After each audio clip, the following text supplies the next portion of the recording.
Good morning to you all. Let's give the second day of Istanbul FinTech Week 2020 a start. Today, we will be digging deeper with blockchain and distributed technologies. Cryptocurrencies will also be discussed by experts from around the world. The first session is called Creating a Distributed Universe. This regional panel features Bora Erdamar from BlockchainIST and Bahçeşehir University as the moderator, and Emin Gün from our labs and Steve Kokinos from Algorand as speakers. Hi to everyone. So this is the panel where we discuss about the potential of this distributed universe of blockchain technology. So in this panel, we have two very important panelists. On one side, we have Professor Emin Gün from Cornell University, who is the CEO and founder of Avalanche platform. And on the other side, we have Steve Kokinos, who is the CEO of Algorand platform. And myself, I'm the director of BlockchainIST Center and also an assistant professor of economics.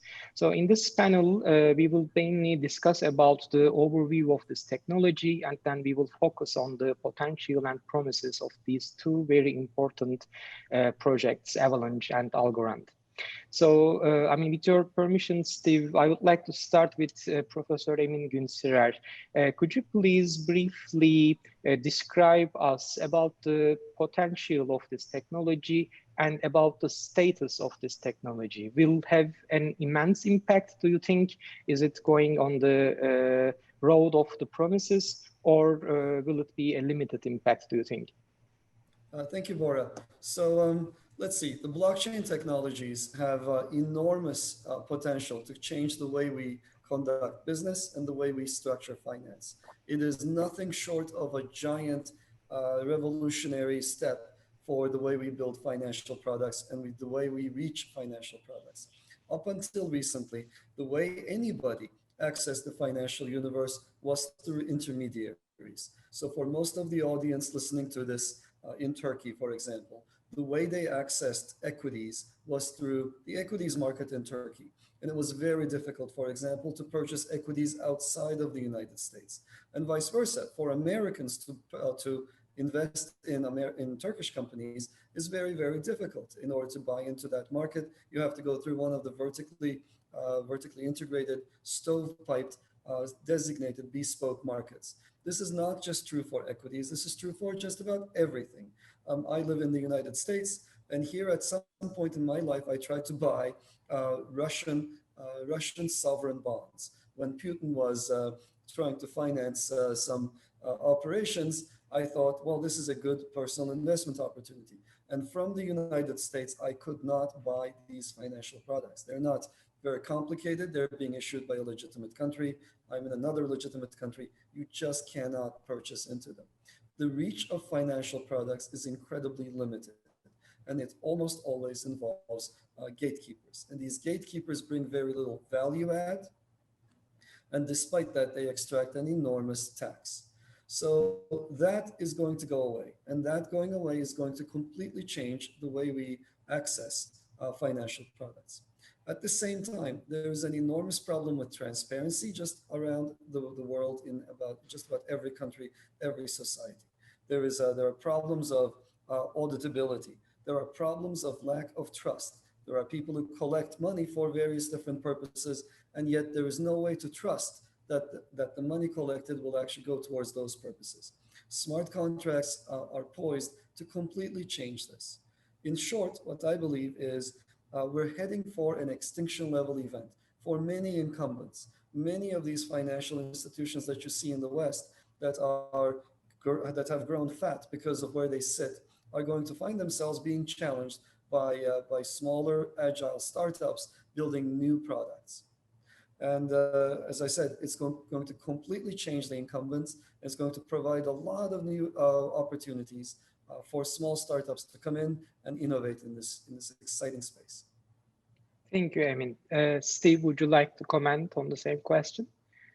Sure. Well, I agree for sure with Emin's comments. I think from my perspective, if you take a step back and maybe look at what the world was like 20 years ago, I think it would have been difficult to imagine when people were using dial-up modems to access the internet, that, you could be sitting in the back of the car watching Netflix or videos on your phone while you drive around. And I think that that's been a very big shift in the way the world consumes media and shops and communicates, even as evidenced by the call that we're on right now.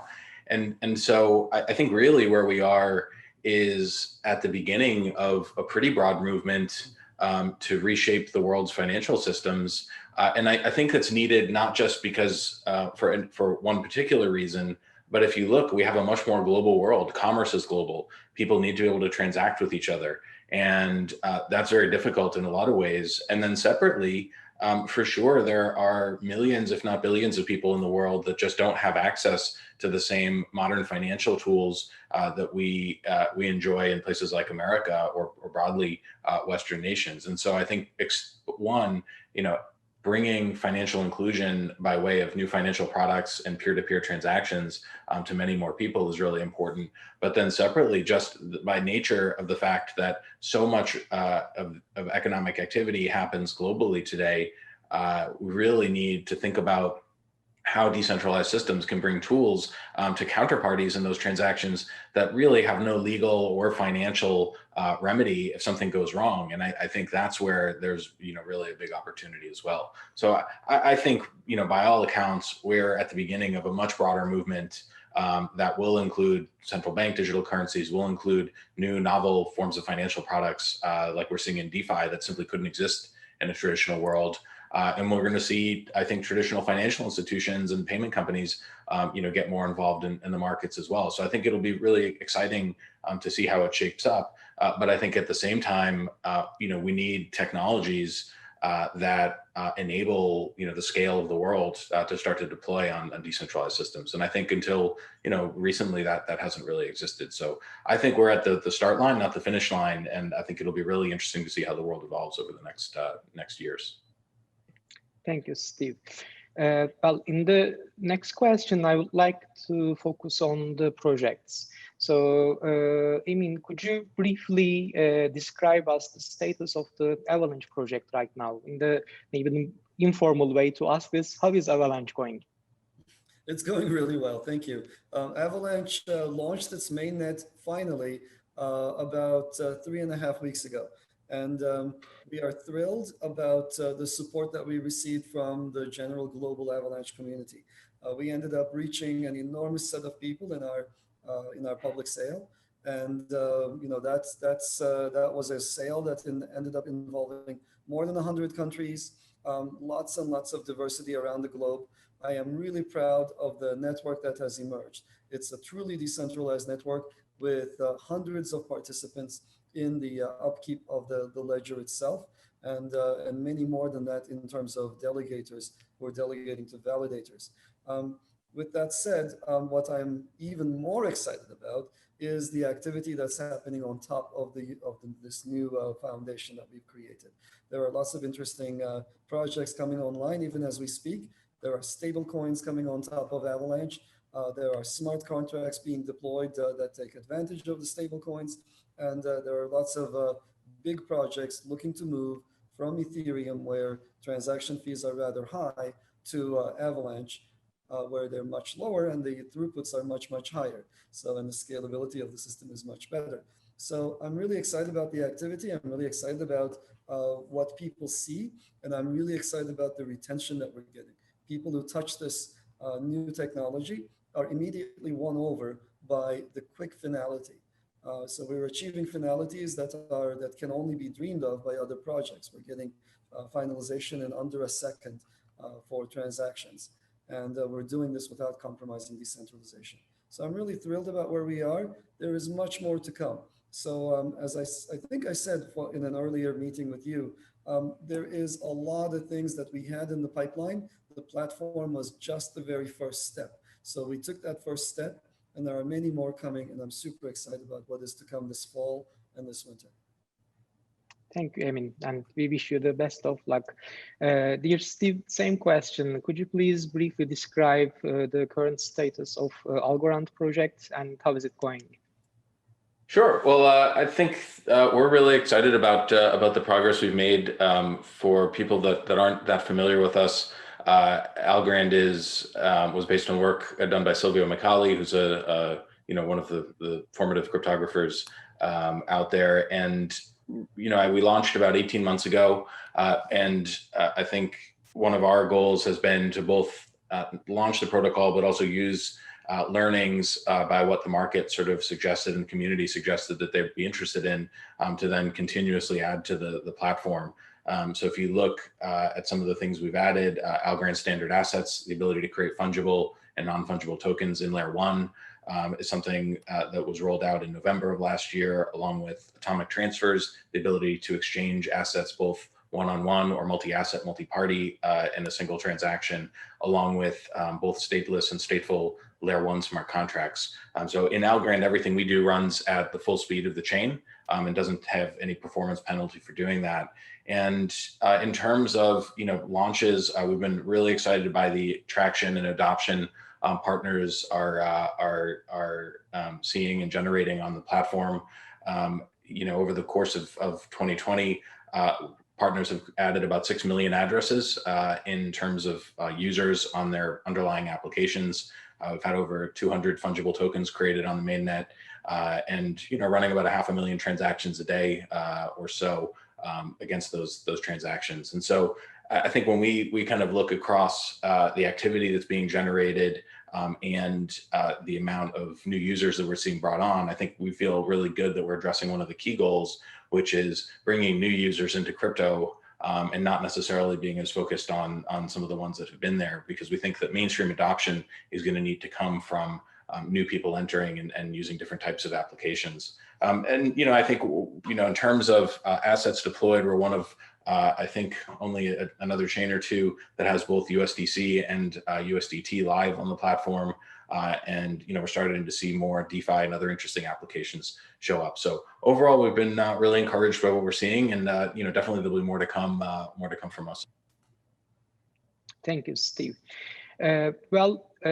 For the next question, I would like to briefly describe the ecosystem in nowadays. So to my humble opinion, I see 3 different waves. I mean, from some perspective, these waves can be even kind of contradictory with each other. Specifically in one end, we have the rise of the central bank digital currencies, which are by definition actually central projects.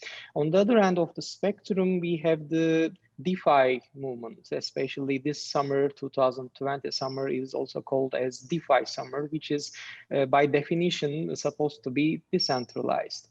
And on the middle ground, we have the rise of the digital payment solutions. I mean, it has started with Facebook Libra, maybe. And then just yesterday, we heard that PayPal is now integrating some cryptocurrency solutions for the digital payments.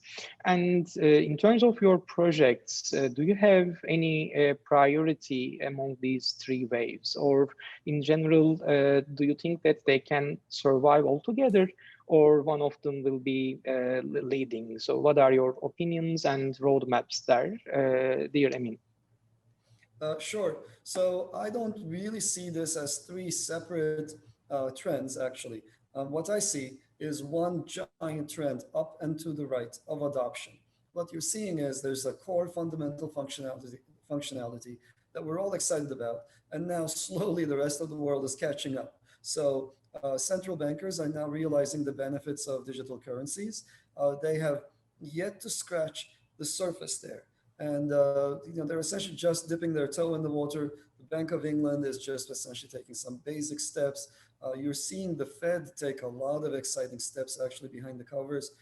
So we're going to see some really big movements in the years to come, in the year and a half to come ahead of us. So I'm really excited about what's happening there of central bank currencies, making a lot of headway.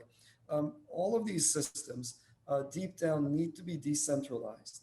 And they also need to be built on top of platforms that provide the necessary flexibility. So if you're a central banker, you need to be able to control the entirety of the lifetime of your coin. You need to be able to have full control over the network. You need to be able to have full control even when things go wrong.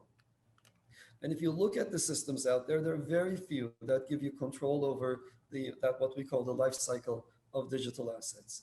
Now, what does that require?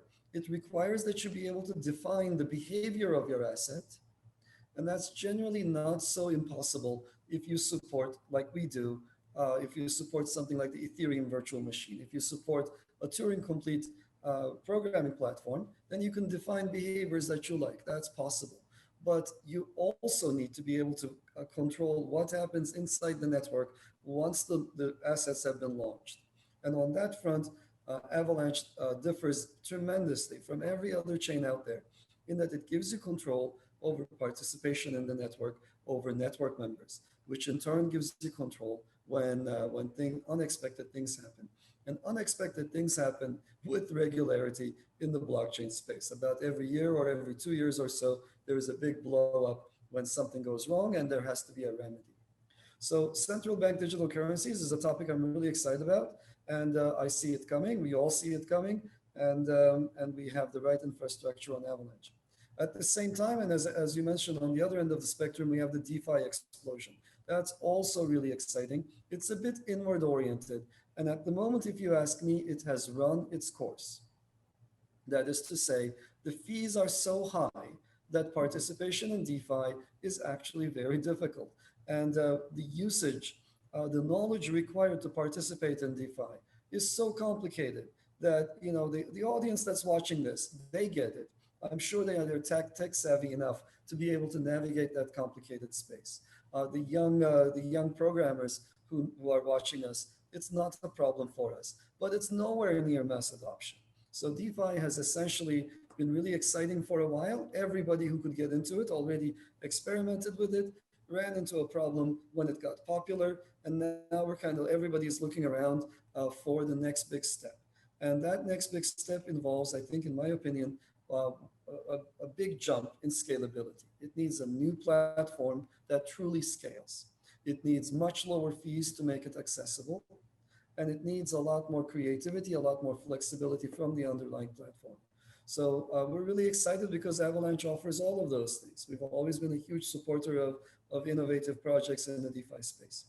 So that's where I think that's where I see us going as a space. Really, really exciting. We are not picking any one application area for Avalanche. Avalanche is a general purpose platform. It supports everything from gaming to DeFi applications to traditional finance applications. So all of that is in scope for us. And I don't know which one is going to win. I typically don't take sides in this. I hope they all win. There's no reason why they all should not succeed. And so that's where we're going with Avalanche. Thanks a lot, Emin.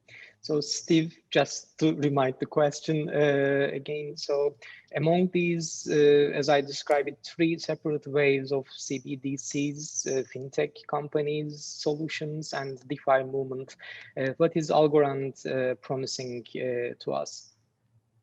Well, I think, you know, what's sort of struck me about sort of the DeFi movement is that one, it's very early, but it's creating financial products and ways of thinking about finance that just aren't possible in a traditional world. And so I think when you look at some of the ideas around governance and governance tokens, I think that's very exciting and I think shows a lot of promise over the long term. At the same time, I think it's just sort of factual that the more traditional financial players, big banks and payment networks largely control all the world's money. And so I think they have to be a participant here if we're going to really get to the mainstream. And the same is true of central banks. And so I think that what's struck us is that there are some common elements of a platform that kind of anybody across that world needs. And so I think if you look at a lot of the layer 1 primitives that we've put into the protocol at Algorand, I think largely there's a lot of overlap, whether you're creating a DeFi application or a more traditional, maybe something based on the common domain model. And if you're a bank. Now, at the same time, there's also differences in what people need. So if you look at DeFi applications by nature, they're very decentralized. They tend to focus on kind of peer-to-peer elements that we are really excited about, at Algorand, and I think in general around a decentralized economy. I think when you start to look at more traditional financial players, they have real regulatory requirements around privacy, around keeping personal data and customer data to themselves, and also making sure that they can report on what's going on. And so that may mean if you look at Algorand, we have the idea of co-chains, which is people being able to deploy their own networks but still connect to the public mainnet. And so I think that there are slightly different uses of the technology, including central banks. And I think what we found there is, while traditional financial institutions have regulatory requirements, central banks actually have a desire to be more transparent than they have been in the past, and want to be able to interact with more counterparties than just the banks in their country. And so I think each of those constituents have slightly different needs, but can all take advantage of some of the underlying fundamentals that are needed. And the way we look at it is that, for sure, as this drives to the mainstream, there'll become a new normal that probably blends elements from each of these communities into kind of a new financial system. And I think for us, we're also not necessarily sure kind of which form that takes or what new applications look like. We want to make sure that as many as possible build on top of the Algorand blockchain and help, by virtue of the fact that there's a thriving community, encourage others to do the same. Thank you, Steve. Well, like the final question, let's say, and I would like to move on to the vision side, especially in terms of the future. I see that actually we all see that there are some challenges for the development of this technology and adoption by the countries, by the humanity in general. So I would like to mention two of those challenges. One of them is, as we all see and say, the regulations. The regulations are not there. So let's say the first category is the bureaucratic issues. The second one is probably more inner-oriented problem, which is about cooperation. I mean, this technology is about being decentralized and is about being cooperation. But in many projects, we see that there is also a huge competition. So in that sense, would you like to comment on those challenges? Which one is bigger, do you think? And what is your vision about the near future, Emin? Let's see. So the regulatory challenges are immense for first-generation blockchains. Just about everybody, for the first 10 years of this revolution, essentially what they did was copy Bitcoin. And what they built were coins, a single coin with a single network and a single set of rules. And those rules, say the Bitcoin rules, for example, fit nobody perfectly. Bitcoin enforces its own rules. It has the Bitcoin universe. It's an extra legal universe. It does not exist within any legal jurisdiction. It is not integrated with any financial system. It's its own system. And for the first 10 years, the challenges lay in integrating the Bitcoin universe with the regular traditional finance universe. And now, what I think you're seeing in the last year, I would say year and a half, is a set of new coins with Avalanche at the lead and Polkadot and Cosmos following closely behind, with a different narrative, where the underlying platform supports multiple different networks with their own different rules. So that kind of an architecture allows one to actually build sub-networks that play well with regulatory requirements. You could create, for example, a US subnetwork or a GDPR compliant subnetwork on Avalanche, or a China compliant subnetwork on Avalanche, and issue assets on there that are subject to those jurisdictional requirements. I'm super glad to hear that Algorand has also added support for this vision with their co-chains. And so it was a very compelling vision when we first ended up talking about it while we were in our formative stages of building the Avalanche system.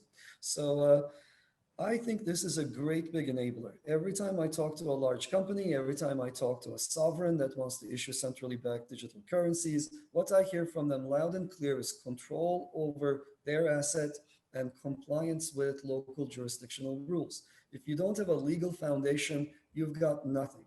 You cannot go after businesses if your narrative does not have a legal aspect to it. So So that's why you're seeing a lot of new coins, a lot of actually old coins also adding support for this vision that we pioneered into their systems. So that's really critical. And I'm really glad to be at the forefront of this. There's a lot more to be done in that space. What was the second portion of your question? You were asking about what was the second part? Among the challenges, which one is more important and critical, competition or the lack of regulations? Oh, competition. I'm not the least bit worried about competition. I think the teams that are present, the teams with vision, the teams with technical innovation will be there. And there will be a small number of them at any one time. And so I know that we're not going anywhere whatsoever. We're going to be here and innovating and showing the world how to use blockchains.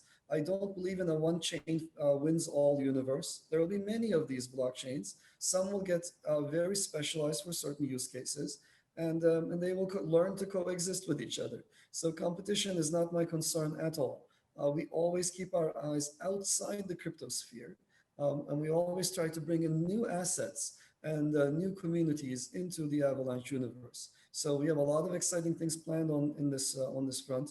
Lots of new digital assets to be issued. We already have hundreds of coins that people have already issued on top. And so I'm really excited. Competition is not my issue.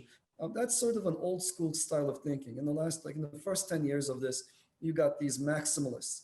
And if you go back and read the kind of stuff they say, it looks absurd, right? You had IOTA maximalists for the longest time saying all sorts of things.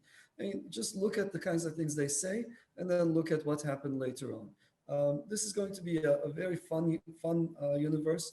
There will be multiple winners, and the coins that come ahead will be the ones with hardcore technology, a real big team that's behind it, that's actually driving forth the vision, actual people moving the space forward, not engaged in internal fighting. And people who are coming up with new ideas will forever be ahead of those that are copycats, that are taking in ideas from others. Thank you, Emin. Steve, just with a kind of extra comment. So I have just focused on these two challenges, the competition or the lack of regulations. I mean, your opinions for those, or if you see an additional third challenge, of course, the stage is yours. Yeah, so I think from our perspective, there's a couple of different things. First, there's no example of any pervasive tech wave, whether it was the internet or communications or mobile, that ended up with one single technology being the only thing in a space. So I just think it's unrealistic to expect that that would be the case here. I think what we've seen in other examples are tech stacks emerging. And I agree with Emin that for sure, we're going to have multiple chains that people rely on for different purposes. And I think that the sooner that people start to think seriously about that, the better it's going to be. One of the things that we've prioritized for sure is interoperability, both in terms of being able to bridge assets, to and from Algorand, but the other is being able to, have people write smart contracts in simpler ways. We recently partnered with Blockstack around their Clarity language. We think that having very simple languages for developers is really, really important. I also think from a developer standpoint, if you use that as a proxy for mainstream adoption, there's maybe 100,000 people that build or using blockchain technology today, but there's 20 million developers that build for web and mobile. And I think one of the things that really has to happen is as we start to see more developers get interested and look to build blockchain applications, having them not need to relearn new languages and have a minimum of education required is going to be increasingly important. So if you look at Algorand, one of the things we recently launched was PyTeal, which is a way to enable people to write our Layer 1 smart contracts, but using Python.